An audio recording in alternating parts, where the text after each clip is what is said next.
The member from Toronto-Danforth. Thank you, Speaker. Speaker, my question to the Premier. Today, Ontario's Financial Accountability Officer reported that people living in rural and northern Ontario see more of each paycheck go into paying their energy bills. Low-income people spend 3.5 times more of their income on energy bills than the wealthiest Ontarians. Selling Hydro One is only going to push those rates higher.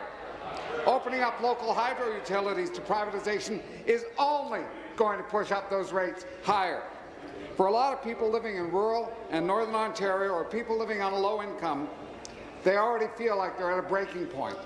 And if bills go higher, their kids won't be able to afford a better life. Will the Premier commit to no more sell-offs of the hydro system? Question. Thank you. Minister of Energy. Minister of Energy. Thank you, Mr. Speaker, and I'd like to thank the honourable member for this question. Of course, I hope he's referring all of the rural customers to the 20% reduction that we've brought forward in our bill. But let's not forget about all the other programs that we have in place, Mr. Speaker. We made sure that we got rid of the debt retirement charge, Mr. Speaker. That's no longer on the bills for our consumers. And let's make sure that we have 6 programs. The OESP program is one that I would encourage the honourable member to encourage individuals to contact their local utility. But when it comes to the Financial Accountability Officer, Mr. Speaker, the FAO report this August confirmed the average family in Ontario spends less on electricity than in every other province except British Columbia. And when it comes to total home energy costs, Ontario is in the middle.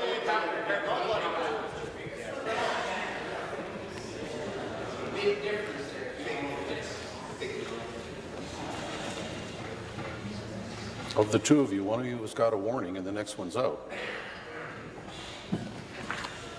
Finish, please.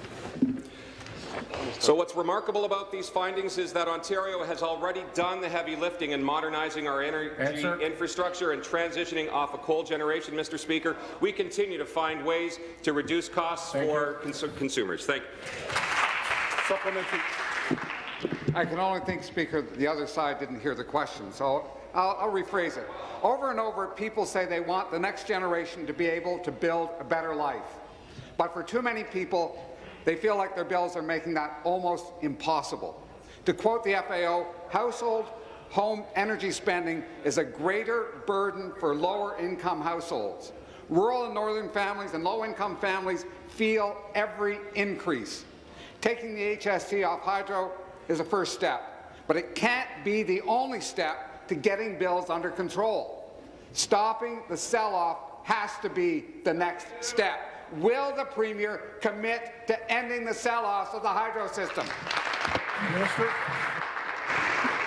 Thank you, Mr. Speaker. We continue to find ways to reduce energy costs for consumers right across the province, and today's announcement of suspending and cancelling the LRP2 program, Mr. Speaker, will save families additional $245 off of their bill, Mr. Speaker. But in terms of broadening ownership of Hydro One, Mr. Speaker, we've done this, Mr. Speaker, to ensure that we can continue to do what Ontario families want, to create growth and to create jobs, Mr. Speaker. And I was in the great riding of North Bay and in Kapuskasing to make announcements of infrastructure, Mr. Speaker, that's going into these communities. And that's thanks, Mr. Speaker, in terms of broadening Hydro One. We will continue to do what's best for families on this side of the House while they just shake their fist, Mr. Speaker. Thank you very much.